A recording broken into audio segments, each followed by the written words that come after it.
Anthropology tries to understand who we are in a better manner. Anthropology is such a backpack that has some overlapping with everything. Whatever I'm teaching, students should be able to impress in their brain. So we take care from the conceptualization stage to their reproduction stage. Once anyone is connected with anthropology, they will say that they will love it. The purpose of anthropology is to make the world safe for human differences. Such a beautiful quote by Ruth Benedict. So is the subject anthropology. To make us understand this subject even better, today we have with us Dr. Sudhir Kumar. He is a dental surgeon by profession, an anthropologist. He is also an ex-assistant commandant and has more than 8 years of teaching experience. Welcome, sir. Thank you very much for this nice introduction. Most welcome, sir. So we would like to know, what is anthropology? Because generally this subject is neither, and mostly the students do not opt for it in graduation, neither we have studied this thing in school. So we would like to know what anthropology is all about. Anthropology is a very new subject and it started in India in around 1920s as a university discipline. Anthropology is the systematic study of humans over the time and space. So it studies all aspects of humans in the entire world. It studies the human biology, it studies evolution, it studies societal and cultural aspects like marriage, family, kinship, religion, and our cultural values, cultural norms, etc. It also studies language, that we speak, what is the purpose of language. And overall, if I want to say, then anthropology tries to understand who we are in a better manner, from where we came. That is, and the main thing that anthropology have in it is the relevance that it has. It is meant to solve variety of human problems. We are facing variety of problems like regionalism, communalism, casteism, racism, and anthropology have solution of such problems. As you have just quoted Ruth Benedict, who is the line that you said, that the purpose of anthropology is to make the world safer for human differences. So this is anthropology. So I would like to know, who should be opting for anthropology? Is it mandatory that the students should have science background? See, selecting an optional is the most important decision that an aspirant make. The reason being, optional have 500 marks, out of which easily one can score 60-65%. So 320 is a score that one can get easily if he or she work hard in a guided manner. Why one should choose anthropology and why one should not, and what are the key requirements for it? So one thing that you said, that if anyone have a background, say biology or medical science, so it will be advantageous for them. So yes, a slight advantage will be there. And that advantage is in terms of terminology, the jargon. Every discipline have a certain jargon. So those students will be already familiar with the jargon. That is only advantage that they have. But anyhow, the requirement of UPSC is such that every student should know a little bit of that jargon for clearing prelims or mains paper 3. So this requirement does not hold much. And you might have seen that students from engineering background are topping this examination. We have 2 such examples in the last 5 years. It has become their favorite subject. Yes. Very trending. Yeah, 2 engineers. One is Shubham Kumar in 2020 and 2018. We have Anudeep Durusetti. Both were engineers and they have cleared this examination. They topped this examination, not just cleared this examination. So how much did they score? Their score was about 300. Both of them have about 300 score. So I would like to know, why should one opt for anthropology as an optional subject? So to answer this question, I must tell what are the key criteria any aspirant must look to select any optional subject. So in my mind, there are 5 such criteria. One is that any optional should be interesting so that the student can read it again and again. Second, it should be scoring. It can help the student to get selected.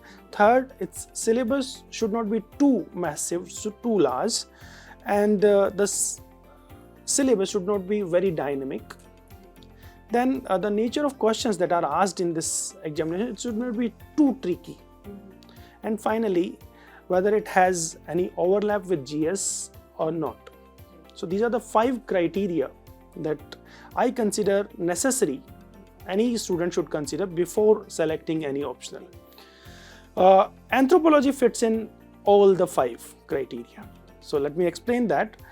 First, anthropology is very interesting. The reason being, we know about ourselves on a daily basis. New things about ourselves. We try to explore what is the basis of marriage, what is the basis of family, why a group of people practice magic, why some believe in ghosts and spirits.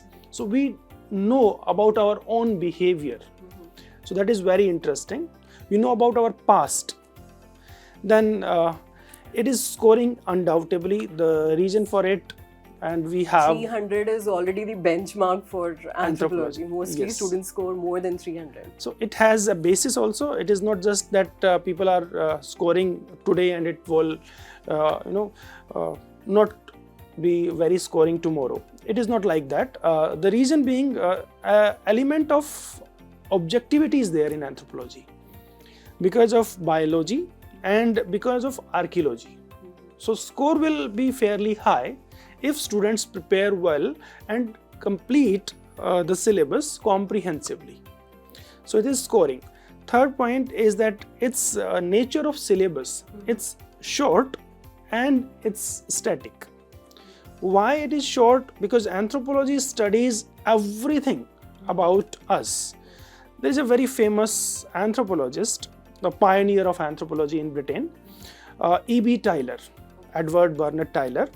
He was asked once that why there is new discipline when we have so many disciplines which study about humans. Sociology studies about human society and culture, economic study about the economy, geography study the geographical aspect, and so many aspects are studied by different subjects. Why new subject? Tylor says that anthropology is a backpack that encompasses all the disciplines into one. It integrates the knowledge of all of them into one. So if you have to give to the students a paper in which all the knowledge of these disciplines has to come, can you make a syllabus which is suitable for completion in 4 months or 5 months? Not possible. That is why UPSC has strategically taken a decision to shorten its syllabus. So it has a very short syllabus. And so it is more like a bridge between humanities and science. Yes. Because it consists of both the streams. Undoubtedly, it has element of science, it has element of humanities, and it has element of social sciences. These are the three basic things: science, social science, and humanities. Normally, we confuse that humanity and social sciences are one, but these are not. So humanities deal with the subjectivities, and social sciences basically talks about the patterns in human life, regularities in human life, laws about human life, human society. So there's a difference even between sciences, social sciences, and humanities. That is what even I came to know about this difference in anthropology. Most of the students have no idea that humanities and social sciences are one of the same. Yeah. So that is the third thing. Then the nature of syllabus is such that it cannot be very dynamic. The reason is multifold, because the researches that have taken 20 years back, mainly those researches are included. Then the nature of questions is direct. Reason again, it has too much to cover and we cannot ask everything from the students. And finally, it has overlap with GS. I have already told you that anthropology is a backpack. So it has overlapping with history, sociology or society, geography, economics, public administration, polity, it has disaster management under its fold, it has internal security, international relations. So anthropology is such a backpack that has some overlapping with everything. With all the 4 GS papers. Yes, even ethics. Yeah. So when is the right time for the students to prepare the optional subject? It must be before their prelims examination, 3 to 4 months before it. Because at that time, the students will have some leeway, some time for the writing practice. Otherwise, they will panic when the examination come. Suppose there are students who come after prelims that I want to write this examination and I want to prepare optional now. So I just find that there's a basic principle in psychology. We have to understand it from two perspectives. One is the perspective that if you have devoted sufficient time to it, you have practiced it properly through answer writing, test practice, etc., then you will be confident. The second aspect that you have to look is that the number of times you study any subject, it will be better impressed in your brain, right? See how we learn. There's a basic theory. There's a schema theory in psychology that we use in anthropology as well. That how a child learn about various things that he or she looks in and around that. So say a child have seen a cat. So she will be curious that what is it? So she will ask her mama or papa, what is it? The parents reply that it is a cat. So she made an impression that a four-legged animal with a tail and a small mouth is cat. The next day or maybe after a week, the child again saw a dog. So the child will apply that existing schema onto that. So what will happen, that child will say that it is a cat. But the next day, the parents will say, no, beta, it is dog. So she made another schema that bigger cat is a dog. The next day, maybe she encountered a cow or something else. So she made another schema, right? So what is happening, that more and more exposure of that child is developing more and more schemas, and these schemas are getting integrated. So if any aspirant completes his or her syllabus before time, he can build more and more schemas with GS. And that will help in better integration, better understanding, better comprehension of the subject. And that will help in developing confidence. That will help in deciphering different types of questions. And that is the key. See, basically this examination is the game of confidence also. You know things, but at the time of examination, you panicked. Then whatever preparation you have done, it is a waste then at that day. Right. So sir, we are starting with our batch from 15th of June. So would you please tell us about your teaching approach? How do you cover the entire syllabus and what is the duration for the course? We are starting from 15th June and the course will run for 4 months, in which we will cover each and every detail of the syllabus in a comprehensive manner. First, let me tell you my pedagogy. It is based on quality and excellence. Second is comprehensive coverage of each and every detail of the syllabus. Third, it is memorization, that whatever I am teaching, students should be able to impress in their brain immediately. The student should be able to reproduce whatever they are getting it. How we are doing it? The first pillar of our strategy is that I explain each and every detail of the syllabus to the student. So this is detailed explanation to the student. Then I dictate each and everything that I have explained to them just now. So the student will make 2 impressions immediately in the class. The third thing, they will get a daily answer writing assignment for home. That will be their third impression that they will make on the same day, because they have to mandatorily write that question. And they have to write by reading the text that they have taken note of. They will be taken unit-wise tests, and there will be test series. So what I say that quality, so we explain each and every detail, the first pillar. The second thing is that quantity, so we'll cover each and every detail of the syllabus. The third thing is memorization. So when we say that memorization is incremental. It is not like I have given you any mantra and you can memorize everything. The number of times you see my face, you won't forget it. But the syllabus, you just go through once, your eyes just skip through a word and you cannot recall every time any word that you have read, because you just have given maybe half of a second or less than that. So how can you think that you can recall that word? But if the same word goes through your eye at least 5-6 times in that one day, and again at a regular interval you are revising that, so you will memorize that. And reproducibility, it will come when you write again and again. So we are taking tests at 3 levels: daily answer writing, unit-wise test, and the full-length test series. So 3 times they write. Every time they write for daily answer writing, I personally evaluate and give feedback on a daily basis. And most of our students, I have seen a student who was not good at writing, and he started writing such a wonderful answers after 4 months that even I was surprised. So it is just a matter of, you can say that how much time you devote, how much efforts you apply while you learn. So students have to think that success in this examination require consistent hard work. It tests your commitment on a daily basis. So that is the key for this. Right.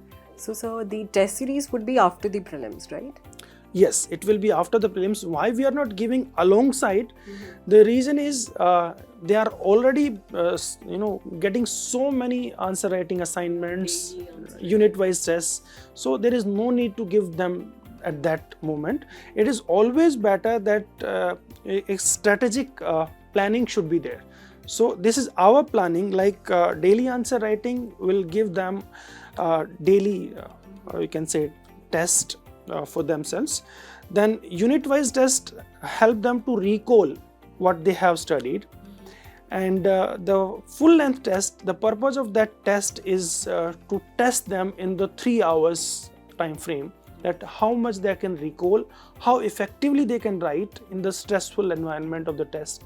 So that is the purpose. So all the 3 things, whether it is daily answer writing, whether it is the unit-wise test or the full-length test, it has different purpose. The purpose of daily answer writing is to help them write, right? Many of them have problem in language. Many of them have problem with their, you can say, structuring the answer. Many of them have problem with the comprehension. Some of them have problem with you can say the word limit. So we work on minute things, minuties in the daily assignments. We work on a little detailed manner on unit-wise test. There they test themselves, because daily answer writing घर जा रहा है, घर में वो देख के भी लिख सकते हैं, उनके पास फ्लेक्सिबिलिटी है, वहाँ पे उनका पर्पस है राइटिंग सीखना. अब हम आते हैं यूनिट वाइज टेस्ट में, वहाँ पे वो यहाँ पे बैठ के लिखते हैं, एग्जाम सेंटर में लिखते हैं, वहाँ पे उनको रिकॉल करना पड़ता है और कहीं ना कहीं थोड़ा सा टेंशन में आके वो लिखने की कोशिश करते हैं. तो यहाँ पे हम उनको दूसरा एक एबिलिटी टेस्ट करें, रिकॉल कर पा रहे हैं या नहीं कर पा रहे हैं, रिकॉल करने के साथ वो स्ट्रक्चर कर पा रहे हैं नहीं कर पा रहे हैं. तो यहाँ पे अलग पर्पज है. और तीसरा पर्पज है जो कि फुल लेंथ टेस्ट 3 आवर्स के लिए हम उनको टेस्ट करते हैं. उसका पर्पज है कि now they are exam ready, they have sufficient content, they have knowledge how to write. Now they will be tested in a time frame. So we have a proper progress check mechanism as well. Yes. Okay. So sir, for the students who would be after the preliminary examination, the students who would be appearing for the Anthropology Optional this year, so we also have an advanced course for them. Can you please tell us about it? Yes. Advanced course is designed for the students who have completed their syllabus, who have comprehensive knowledge of the discipline, and who have even practiced some questions. Now, it's a kind of capsule course for around 50 hours, and that will give them some 200 topics some 200 topics will be such that these are most important topics. It may seem like bragging, but last year we have given a 300 plus booklet for the students, and 95% of the paper was from those questions. So I am hoping a similar kind of thing this year also. So these 200 topics that I will explain, it will be in kind of question and answers. So it's a kind of quick revision for the students, and some questions that the students may not be able to grasp at that level, they will be integrated in this. Okay. And so is it true that the previous year questions are repeated most of the times? Is it true? Some of the questions, yes, indeed. But we cannot rely only on the previous year questions. Previous year questions are necessary. It's a kind of history for us. So knowledge of history is essential to know where we are going and how we must proceed. So in the same way, knowing previous year questions is necessary, but UPSC is also aware of the same thing. It's very unpredictable. Indeed it is unpredictable, and even it is smart enough. The exam setters, they are smart enough. They know that the student must have revised all the previous year questions, right? Then what is the purpose of saying that this is the toughest examination if they are giving just the previous year questions? So they will naturally frame some questions which may seem out of box. But if we talk about Next IAS, if I just talk about Next IAS here, last year paper of 2021, 95% plus paper was from our class notes, and the students have acknowledged this on our Telegram groups. You might have seen that. Yes. So basically the extent of coverage that we do, it is, I think, more than sufficient. The basic problem is with the anthropology preparation of the students is that they think that if they memorize 200 questions, it is sufficient. But it is not so. Even we are giving 200 questions in advanced course, but we are not saying that is all and all. The purpose of those 200 questions is different, because these are for those questions. I have added that caution in the very beginning of this question, that this is for those who have comprehensive understanding of anthropology. It is not for a beginner, because for beginner they require a basic understanding, a comprehensive understanding of the foundational principles of this subject. So what should be the preparation strategy for anthropology optional?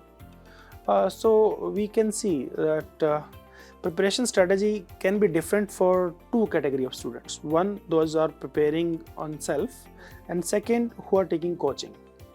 So for self-study, I must say that they should be thorough with the study material. Now, study material is not available, you can say, in a structured manner. The basic problem with anthropology for the students like even us have faced in past, so was with the availability of the study material. The books that we have, either they are not designed for UPSC, or they are too, we can say, vast. So this much is not required. Sometimes it derails the preparation. But still, I must give a list of books that may be helpful for the students for their comprehensive reading. So for biological anthropology, they can refer Craig Stanford. It's a very good book. Pinath is good, Indian author is there, but that is not that updated, and sometimes it is a little bit unstructured also. So Craig Stanford, I find that it is very good. Second, for socio-cultural anthropology, you can refer Dr. D.N. Majumdar's book. For theories, you can refer the book by Upadhyay Pandey, but Upadhyay Pandey is not that good because it does not cover the later theories, the newer editions. I must say that for theories, our study material that we provide, that will be more than sufficient. Even for biological and socio-cultural, that material that we have given, it is much advanced than even given by Stanford's book and even by the Majumdar Sir's book, because we have added topics from here and there to make it UPSC like.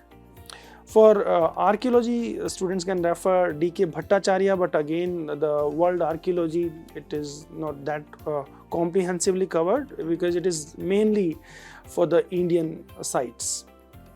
For linguistic, there is no such book because you have to prepare on your own. So our notes, our study material is more than sufficient for them.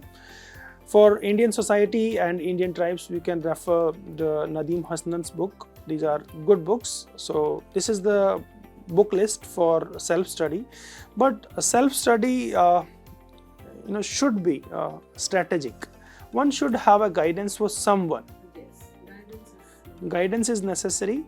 They may have any selected student with them who can personally guide them, who can make them understand, or they can have any senior with them if they are so much devoted for that. So they can have this kind of guidance. Secondly, I must say that self-study students, they must practice on a regular basis, and those write-ups must be evaluated on a regular basis. Right, sir. But sir, somewhere I feel that when these students are doing self-preparation, the daily answer writing kind of a thing that we provide here, that is not possible when somebody prepares on their own. So a guidance, a mentor, and a proper structured way preparation is very important. Our purpose of coaching is to make their preparation easy. Yes. Basically, we provide all the thing at once. Yes. So, of environment, it's a kind of ecosystem that we have created in which we take care of each and everything that any student need. So we take care from the conceptualization stage to their reproduction stage, how they write basically, how they reproduce the knowledge that they have gained. So naturally, coaching will give them immense benefit, but there are students who are not, we can say, willing to do. So they also have all the rights to prepare, I must say, and yeah, they should prepare. And for them also, we are open for providing any kind of guidance.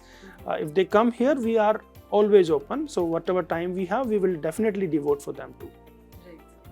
Sir, lastly, I would like to ask you one question.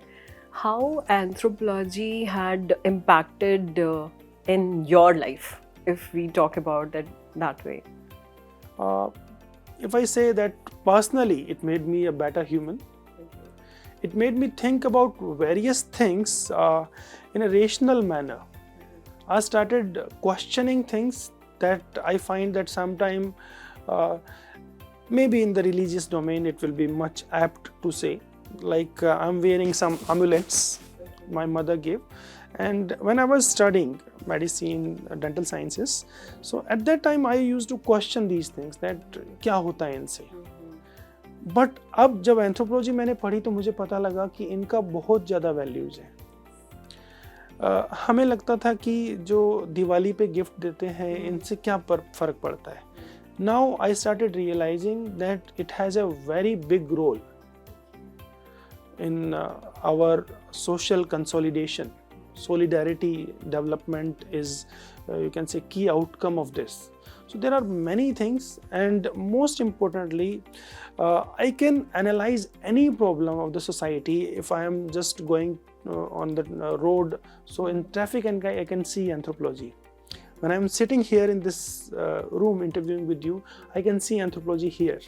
I can see anthropology in movies. I can see anthropology while looking at any organization, in politics, in we can say education, in child's learning. My own child, how that child can learn better, how he develops values.